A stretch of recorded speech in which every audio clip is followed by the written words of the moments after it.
Well, hello, ladies and gentlemen.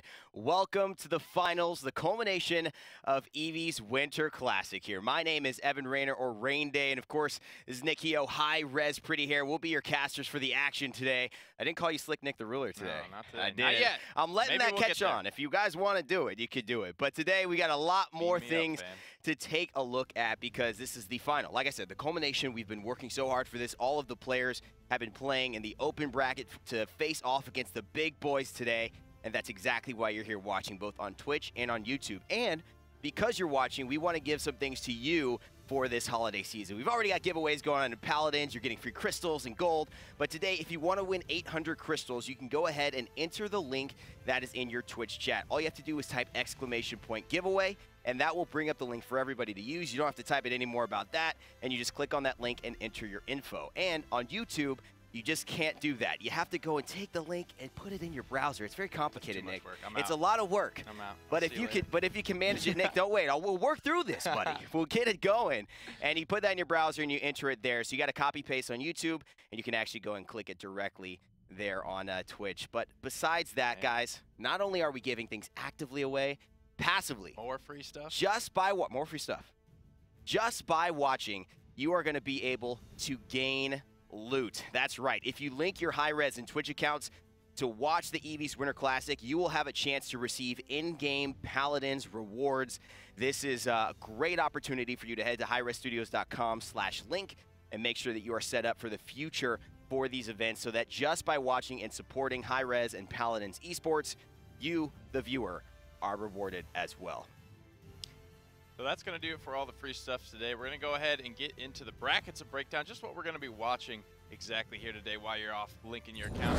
Listen to this. The first matchup today will be from the quarterfinals. We're taking a step back in the bracket as we do have more teams here today that we want to watch. Moosesports versus Asterix will be the first matchup of the day, but that's not all that we're going to watch from the quarterfinals. We will also be spectating Team Viral versus a Team Has No Name down there in the bottom of the bracket. But enough about that.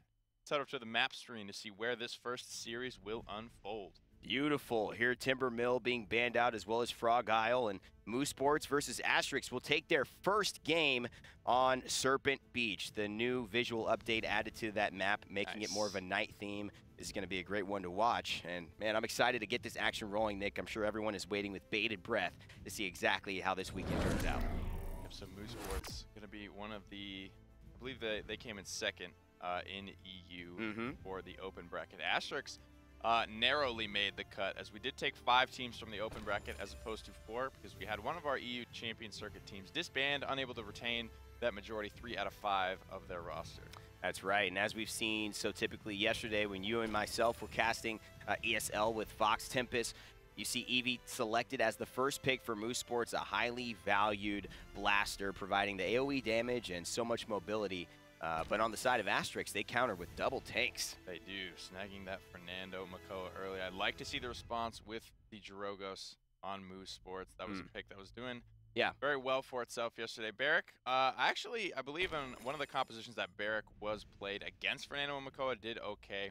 If you just get these wreckers online early with these Drogos, the EVIE, those high-hitting base scaling champions, absolutely, you'll be able to tear through those shields in round 2. They're going to look like wet paper towels. Absolutely, and you see here the next front line that you have to anticipate Moosesports grabbing would be Barrick here, rather than Ruckus, and so that's going to mean that Ying, talk about those early game healers, she really is a threat until you can get that cauterize up and online. She and Barrick could be a really good combination here for Moosesports to pick up, but it looks like the Ruckus being hovered over, Nick, and because of Serpent Beach, the nature of this map, I can actually get down with this Ruckus pick.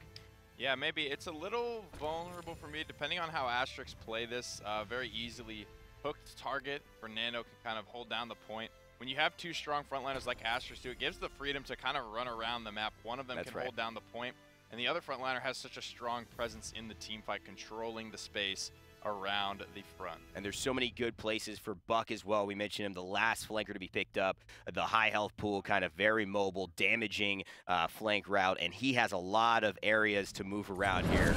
at Serpent Beach. So let's get into the action without further ado. Moosesports coming at you on the left-hand side of your screen. Second, we'll be playing Maldamba, Maki on the Drogos, Waters on the Ruckus. He's had a lot of success on Ruckus in his past. West 2 will be on Cassie, and Sorsa will be on Evie. For Asterix today, Cyb 8 will be taking up arms as the Godslayer and Jiraxis. Striver are going to be on Buck, Edegard on Shaolin, Rifty on Makoa, and God Will Kill will be playing Fernando. I can't tell whether it's synergy or it's a bit of irony there that the Godslayer and God Will Kill happen to be on the same team this match, but either way, they'll be looking to work together to take this first objective. A huge flank comes out from the boys of Asterix, and they're already pressured out by the Eevee, who spots it out. Waters up on the top here, playing the Ruckus, trying to zone out with a ton of damage. And first blood already to Sorsa. Eevee is doing work, and this Drogos is helping out. West 2 takes down the Makoa, and so that big front line is proving to be no match for all of the damage and all of the flankers. Little Fernando, left by his Losum,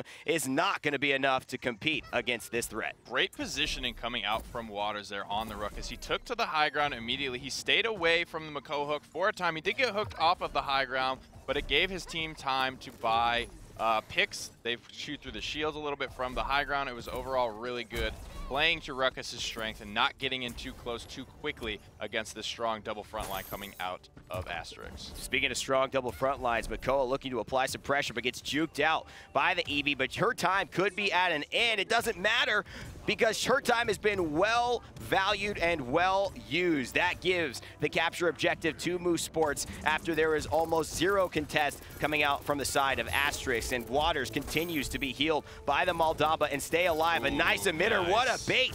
Gets the ultimate bait off of to the ultimate baiter and does not survive, but a great play so far by Moosesports to take the lead.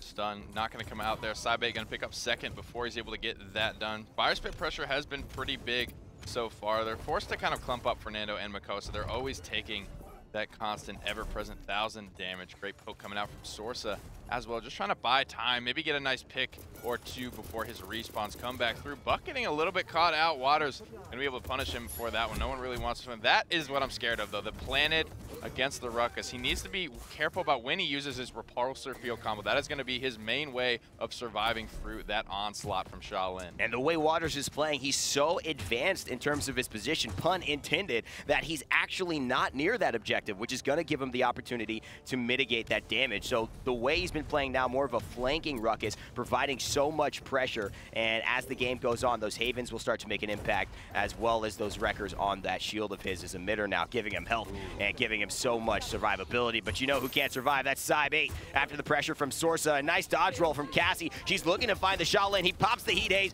goes into the ultimate, and now they're looking to make an aggression. Asterix here looking to hold strong with 56 seconds on the point. See, this is what I'm talking about right now. We see Makoa holding down the front line. Meanwhile, Fernando is free to just sit on the back line. He's so tough to bring down for a lot of these characters, especially when he's in your face. It's a lot of pressure. A lot of his damage isn't super scary, but it's just over time how long he can stick to you and how free he is to do that with this composition out of Asterix. 35 seconds remaining. All 5 members are coming back for Moosesports strong, but it's going to be a tough defense to break. And is that partly due to the fact that Asterix has found themselves very grouped up, and Moosesports now, without the capture objective as kind of their home base, where do we stay, are a little bit spread out? The Sorsa's doing her job, doing the flanks, Waters getting away from his Maldamba healing. That could be the result of why, you know, Fernando's looking so strong here in general. But all the while, a lot of ultimates used, and this looks to be a party that both teams don't want to go home empty-handed from. I'd like to see a little bit more trigger discipline in terms of these ultimates. They're all flying out. These aren't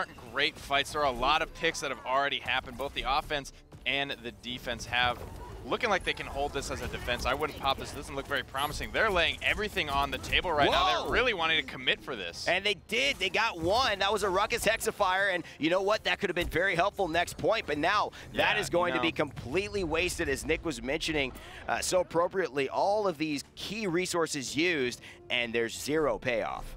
Yeah, I'm not a fan about that. I think that might be a little bit of the inexperience showing, or just maybe they're antsy. There's a lot on the line. This is where the cash prizing starts to come in. These teams are fighting for that real-life cash money at this point, and they've really put it all on the line so early. There wasn't really a reason to take the risk. The payload wasn't necessarily that close to where one fight would have necessarily won them that conversion. But as we head into the second round, we'll take a look. Level 2 Havens across the board for Moosesports.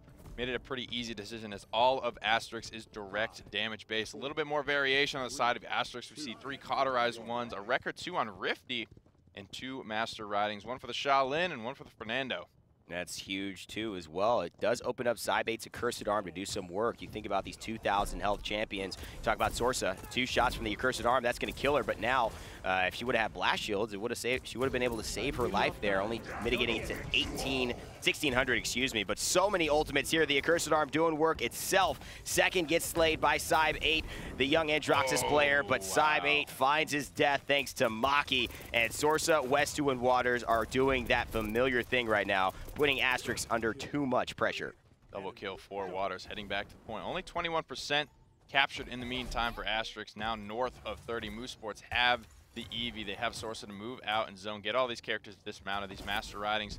She wants to take them, make that a dead item. Fernando spotting out that flank. Here's both frontliners, though. Not going to take that poke from that extra damage cannon shot, though. All the respawns are here, but the flank is very, very much spotted out. And there's Waters. He's get pulled out by the Makoa. The emitter is popped, and we'll save him for just a bit, but Cyb8 is on the tail. He immediately stops firing, doesn't want that to come right back at him in the form of a reversal, but Sorsa is there, and he's got spotted out by Cyb8. Sorsa gets a double kill. He's looking to find one more. It's the Androxus who's going to finish him off, though, and Cyb8 takes down the Winter Witch in her own classic, but Waters is there to back her up and give her the type of replenishment that his team needs. Overtime is ticking on the clock now, and look at the shield melting off of the Fernando, and as it ticks away again, it's going to be Moosesports with the capture.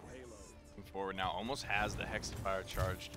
Just great overall. I think a lot of that came down to Sorsa zoning, gave them a lot of time to spot out the flanks. Some poke came out as well, softened up Asterix before they really got back to the point. This Ruckus is a very momentum-based pick, so right now they're keeping the momentum going. See, look at how far away from the payload he is out zoning. He's looking to keep the pressure on. He never wants to take that full 5v5. Ruckus does a lot better when you can't burst him down. That's right. When he can just mitigate a lot of damage over a long period of time, and they're playing this comp very, very well. Wow, the planet still keeps him alive, but that was a fantastic play, and all the damage from Waters and from Cassie. I mean, which Haven can you mitigate? All of a sudden, there's just not enough. They're coming from so many different sources, so silent, so consistent. Waters letting the Makoa not even out of his base here. The aggression from the Ruckus player on the side of Moosesports is just paying so many dividends, and then he's getting backed up then again and again by the Eevee, by the Jogos. A Dragon Punch is initiated, and he's looking for a target. They want to keep the pressure on, and they found it. The buck goes down, and so Dragons fly in the air, and it seems like there is nobody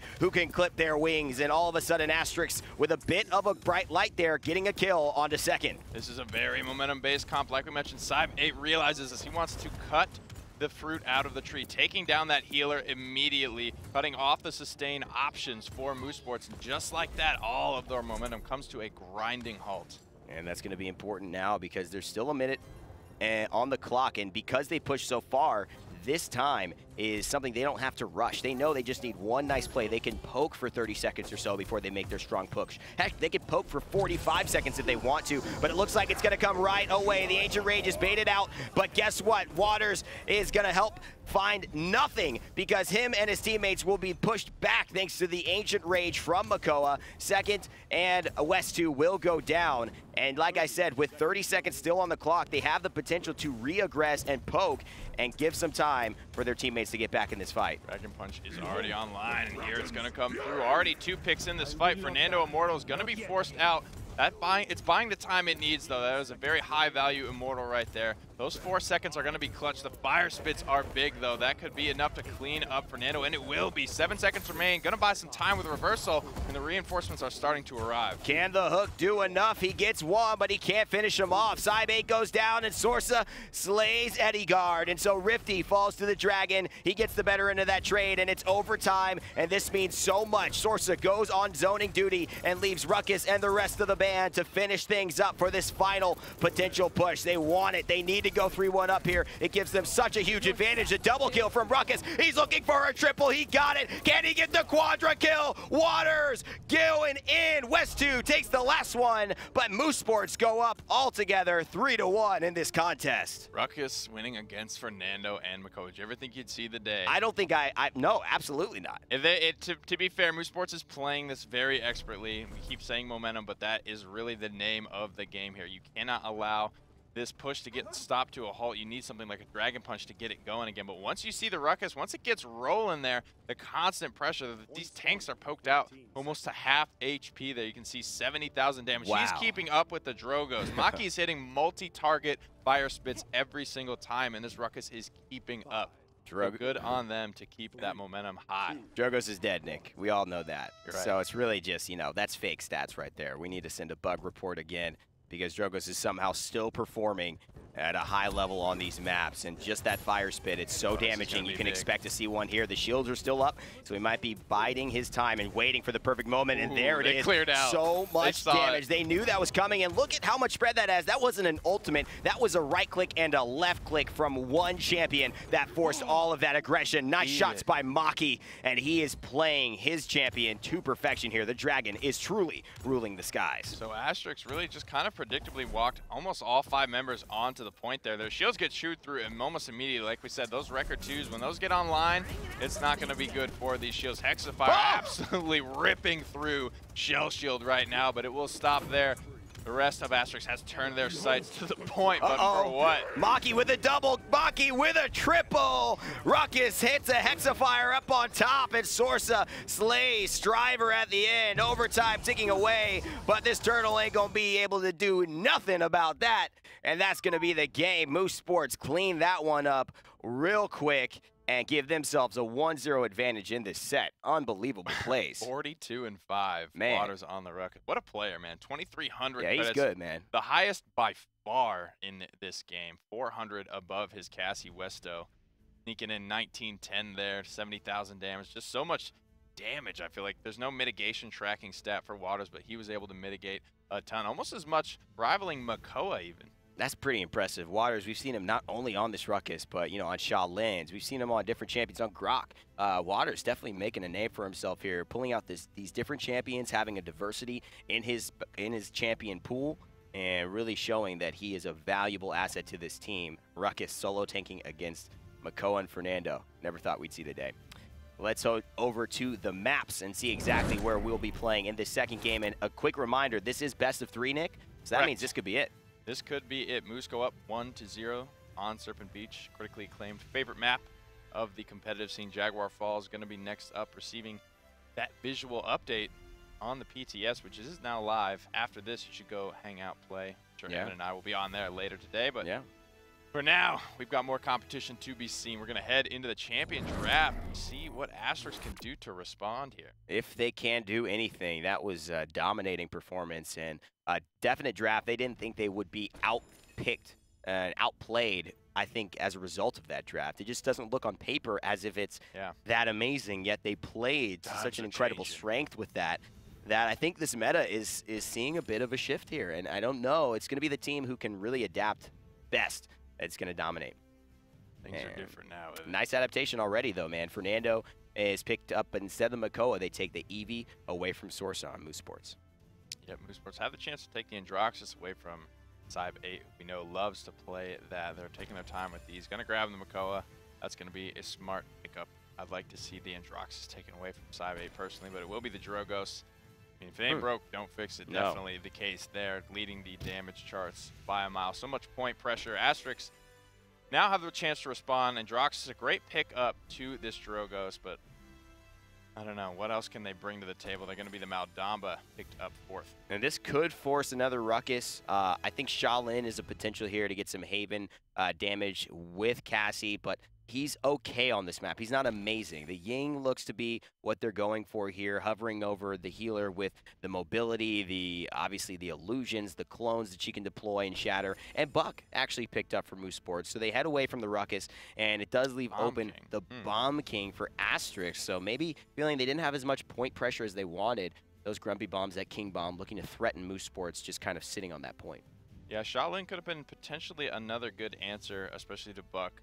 In terms of being leaped on. Bomb King does okay for himself in terms of self-heal with Poppy Bomb, but Buck definitely going to be able to pressure him out. It's really kind of the best target. Maldamba's likely to be right on Fernando's tail. He'll have that sort of peel. But getting into game number 2, Moosesports second will be on Ying this time. Sorsa on Buck. Waters on Cassie. That's dangerous. Westo on Makoa and Maki on Drogos once again. And Asterix will feature Rifty on Bomb King. God Will Kill will be on Fernando. Shaders will be on the Moldamba. Side 8 will be on the Godslayer. Androxus and Edigard will be on the Eevee. So taking their time with some of these item picks. Sorsa going straight into that Cauterize, so he's going to be looking probably not to pick up the Moldamba. I would think the Bomb King would be his target at this point, but Bomb King can be so dangerous. He can blow through that 3,000 HP quicker. The reason I say that is because Cauterize doesn't do a ton if Moldamba is going to be your main target. Moldamba isn't great at healing himself. He needs to kind of supplement that sort of playstyle with a loadout choice. Absolutely. Moldamba is going to be that guy keeping everyone else alive and just doing it from the back lines. We don't see a lot of aggressive Moldamba plays. And look at this. First blood already on to Sorsa with the buck. The adjustment has not benefited Team Moosesports. In fact, it's gone all the way of Asterix. 30% on the capture objective means they are in a healthy lead, and they've barely fought. A first blood for them as well will give the lead and credits to that team. So now 60% on the clock. The Grumpy Bomb zoning the entire 5 members of them, and now the Eevee looking to get into the back line. This is not looking good here. All that damage coming out from Asterix. 3 people with that Ice Staff shot. Wasn't obviously all direct impacts, but that definitely making an impact. Maki swinging 2 kills the way of Moosesports. 81% on the capture point for Asterix. They're trying to pick it up. Fernando's going to go down, and Moosesports are now back in control. Now, this is an important issue. 84%, meaning 1 retake, is going to give them the opportunity to close things out. So Asterix looking to get themselves onto the point without taking too much damage, and Moosesports looking to zone the heck out of this opportunity. If they can do it, they can secure themselves an objective despite failing so much of that initial fight. And here is Fernando jumping right on the point, but getting hooked right back off. Hits the ledge, though, so he will stay on. Fantastic news for the Fernando as he gets to stay near his healing for the Moldamba. But Moldamba is going down very low. And here's what's important. He's going to secure the death there with the hook. 96% tied with both of them. And now it's Buck looking for targets. God Will Kill is so low. I don't see him getting out of this one. He needs to contest the objective, so that's where he goes. But it ends up costing his life. And without that big frontline presence and Westu pulling out Side 8 on the Androxus, it looks to me like Moosesports will clean this up. Here comes the Ice Storm trying as a last-ditch effort. The overtime is starting to tick quicker and quicker. Moldamba's here. Slither's going to be good across the point. Since he wasn't targetable, that didn't reset the overtime, and it's going to tick through. I want to shout out Westo real quick, though, for keeping his Drogos alive post-Dragon Punch there with the Shell Shield. Shell Spin over to him, bails him out. Maki gets to stay in the fight as Drogos continuing to drop Fire Spits on the point. Beautiful synergy coming out from Moosesports. And just, you see Asterix, they'd love to group behind that Fernando shield, and now, you know, Fire Spit's just making them pay for it again and again. A Grumpy Bomb will secure the kill from second. No amount of damage mitigation will help you survive. That's done with 5 members shooting at you. The Immortal comes out, and it will save the lives of Androxus and Fernando at this point in time, and let the Godslayers escape into the skies. Waters, however, gets a double kill. Maki finishes off one as well on the Side 8, and this push could easily continue now with the Fernando looking dead to rights. I need to see Side 8 make the adjustment here to take out Maki in the sky. It's the best pick on the side of Asterix to take out the Drogos. He needs to step up and do it. He cannot allow Maki to just go freely, ripping open the damage charts again this game. Get up into the air, get in his face, throw some of those Fire Spits back at him. Fantastic play, too. Waters is just going in. Like you mentioned, Nick, you know, you were scared of Waters being on this Cassie. He's just shown to be so good. And again, showing his champion pool diversity. Plays the Cassie, hits some sick combos. The Makoa saves him, but it just doesn't work out because he was too low. The Dragon's Punch trying to connect, and it does. So clutch by Maki to pick up the frontline tank. And now it is not looking good for the boys of Asterix on this defense. The Fire Spit could secure it, and it doesn't need to, though. Second gets the kill on the Ying. A perfect spot for the healer to pick up that kill. Fantastic confirmation there by the support. And finally, you see Fire Spit just doing so much work again. This Maki pick, this Dragon has been so effective in determining where these fights are going. A hook is available. He misses it, though. Looks like he was trying to hook some invisible target there. Westo actually like headbutted that Grumpy Bomb away from the payload there, saving a lot of pressure from his teammates. Still has the Ancient Rage here. This is still looking good for a potential conversion for Moosesports. Yeah, and absolutely, Moosesports want to get this in, Nick. It gives a 2-0 start, which means even if they lose next round and are able to defend, they will be at a 3-1 advantage going into round 3, and that is so important. They're in a really, really good spot here. 4 Blast Shields coming out. Really want to respect the Bomb King, the Eevee, the Fernando damage, all of that. And even the Accursed Arm, the Blast Shield will help to mitigate that, so a pretty easy decision once again for Moosesports. The only one going Haven this time will be Westo, taking a lot of pressure from Cybe8. I guess he feels. I would love to see Cybe8, you know, just targeting out Maki. And he was doing that a little bit in those last fights, but his team, Moosesports, is making the adjustments they need to keep Maki alive. They realize how important it is. He's coming out with the morale boost. He's doing a good job using his Dragon Punches pretty liberally to actually leverage this sometimes. It's frustrating to see teammates buy this sort of thing and then hold their Dragon Punch for the entire round. It's an ultimate that charges very quickly, especially when you land your rockets and 3-man fire spits as often as Maki does. This is huge, though. They start off the fight killing the support, so that means no sustain here for Moosesports. Despite getting a kill in response, they have absolutely no way to stay alive in this fight, and it looks like Cybe8 will get the kill on the West2, but Maki comes in again to save the day and slay Cybe8, giving his team a bit of a consolation prize after losing thanks to that nice King Bomb ultimate. And Nick, that seems like what they were going for with this Bomb King pick. Yeah, there's going to be in the back line now. Sorsa's under pressure. The recovery's going to be good. Heal him up, a Yin clone as well. No cauterized pressure. Here comes the Ice Storm, though. One well-timed shot, and he will take down the Eevee. That one's credited over to second. Waters will fall, though. Cybe8 having the potential with Waters down to go big in this fight. Second, not just healing, he's looking to finish off kills. I love that mentality from the support. Always aware of who can he finish off, who can he help, where does that damage go, and he's using that mirror to his optimum effectiveness. This is not going to look good for Makoa. He elects not to Ancient Rage, Nick, and I think they know the fact is, even if they lose this point and they defend, they are going to be in a great position next round. That's exactly what happens. They lose the objective capture. Asterix get themselves on the board and make it a 2-1 game. I would actually wager that Westo just didn't get the Ancient Rage off in time. That seemed like a pretty damn good situation in which to use it. You know, you never want to give Asterix an opportunity to come back in the game. There are a lot of ultimates on the board. Illusory Rift going to come out right now. It's a nice hook onto Fernando to get them the initial pick they need in this fight. This fight is, again, looking more like a brawl now. The nice immunity from the Slither with Maldamba will allow him to escape just for a moment, but not too much longer than that. Good reactions by Waters. Doesn't hit the soaring Eevee, but he does pick up a double kill for himself in the process. With 1 minute and 46 seconds on the clock, Nick, it's looking like Asterix found a bit of rhythm there. The King Bomb ultimate really turned things around, and I think it's going to be up on the Bomb King's shoulders here to make a huge impact in this game. 19 streak for Maki right now. He's going to provide some serious ultimate charge for whoever takes him down. Cough, cough, Cybe8, get on that.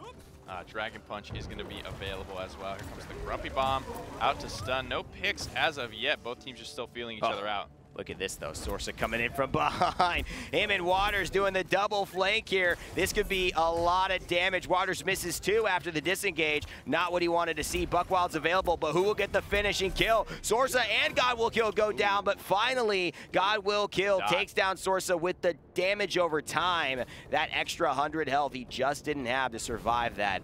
And so Maki on a 23 streak here and a Dragon Punch in hand is looking unstoppable. And Nick, with Blast Shields in his kit, it seems like he's more worried about Edigard and the Bomb King rather than Cybe8. Yeah, it would seem that way. He just has to respect the amount of blast damage potentially. Fernando, Bomb King, the Accursed Arm, and the Eevee are all major sources of damage. You know, Maldama's probably not going to be in Drogo's face too much. So it's just a factor of numbers. It's just raw math at that point. That's right. So Ancient Rage comes out now. As we were mentioning, he's going to survive and look to swing in the air. A large hitbox. And he's going to pull the Androxus back down. This one swing needs to be timed perfectly, and it is. West2 gets the kill onto Cybe8. And now as the fight continues, the gore drops down, and the turtle is standing on it, so that will not help his life. But you know what will? It'll be the Eevee, who stayed alive long enough to keep West2 in the fight.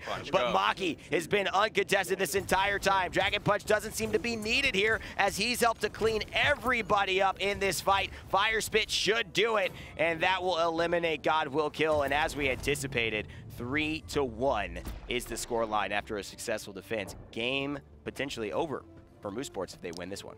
Like you mentioned, benefiting from that defense point, going to be so big for them. Leading the damage chart, 75,000 damage, 20,000 above the next closest contender. Cybe8 on the Androxus, struggling to keep up right now. Everyone's struggling to keep up. Cauterize 3 on Sorsa, Cauterize 2 on Westo, Master Riding, morale boost across the board. A late Chronos coming out from Shatters. God will kill, picking up that Master Riding as well. Edegard going for the Kronos late as well. Cybe 8 getting that Haven 3 off immediately. So he is worried about all that burst damage coming up following those Makoa hooks. And that could be why he's struggling as well. If Westo's hitting consistent hooks, it's going to make it very, very tough for Cybe 8 to do his job, take down Maki, and command the skies. That's absolutely true. And so now Moosesports elect to take that kind of position on the point initially. And the Dragon Punch comes out. The Immortal, will it be available to use? It's not. It got like 13 kills in a row, but will he go down? Finally, Maki, 140 health in the air, finally goes down. 25 streak is over.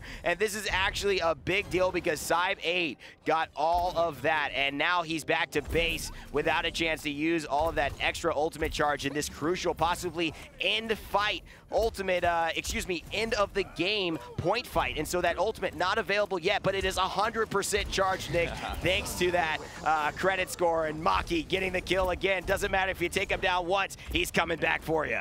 Gotta use up all those ultimates. Finding value, but Maki's answering back. Waters is answering back. 2 kills for Cybe 8's Accursed Arm. This is going to be enough. Just one lone man. Waters is behind him. This is looking bad. Heroic leap damage just going to circumvent Reversal completely, taking down the Godslayer. 96%. It is all but done now. Sorsa trying to get in, or Edegard trying to get in there on the Eevee there at the last second. But only 710 credits for the Winter Witch in that game. Maki almost went the entire game without dying. That was how impressive his performance was. 82,000 by and large, beyond the damage numbers by anybody else, but just the one death. His positioning was absolutely perfect. He was so calm, cool, and collected in his ability to use those fire spits, know when to ultimate, know when not to ultimate. The way he built was wonderful to counter not only Edegard, but the Bomb King and the Fernando to make them ineffective. And the Accursed Arm was mitigated by that triple blast shields as well. So that went down to 700 a blast. So that wasn't able to really help him out as well. So it was just such a good game by Maki. Big MVP there. Most definitely there. So Moosesports going to be moving on to the semifinals. Take another look at the bracket. Like we mentioned, this is not the only match we will see out of the quarterfinals. We are going to watch Team Viral versus a team has no name. Up next, top half of the bracket, though, Burrito was able to find the Swift 2-0 over WASD, District 69 following suit, taking a 2-0 over Breakpoint. So that's going to conclude this first game. We'll be right back in just a bit. But remember, enter that giveaway with exclamation point giveaway in Twitch, and to copy that link from your YouTube description box into your browser to make sure to enter into those and win some 800 crystals. And in the meanwhile, make sure you link your accounts, your high-res account, your Twitch account, make them one, unify them. And as you do that, give us a couple of seconds. We'll bring you game 2 right after this.